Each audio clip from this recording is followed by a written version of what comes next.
సర్కార్ ఆఫీస్ అయినా private company అయినా కొలువులు వేసకాడ అన్నలకు అక్కలకు జమీన్ ఆస్మాన్ ఫరాక్ ఉంటుంది. వాళ్ళు 90 మంది ఉంటే వీళ్ళు 10 మంది ఉంటే మా ఎక్కువ. దందాలు వేసకాడ గట్లనే ఉంటుంది.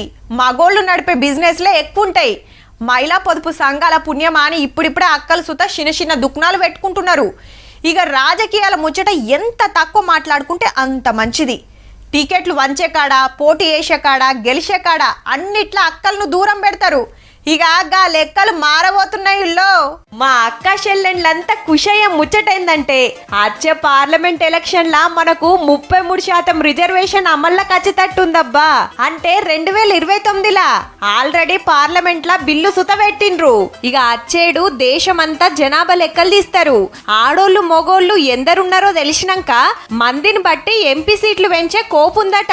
ఇప్పుడు లోక్సభలో 543 మంది ఎంపీలుంటే నియోజకవర్గాలు పెరిగినాయి అనుకో 888 కావచ్చు.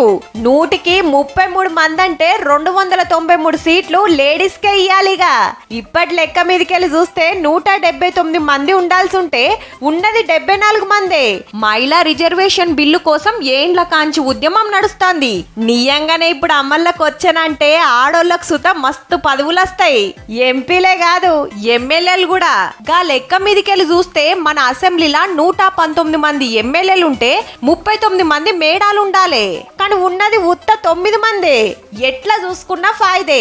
అంత మంచిగానే ఉన్నది గాని జనాభా లెక్కలు తీసి కులగణన వేసేట వరకు పార్లమెంట్ ఎలక్షన్లు అయిపోతే గానే చర్చ నడసబట్టే. చూడాలి మరి ఏమైతుందో.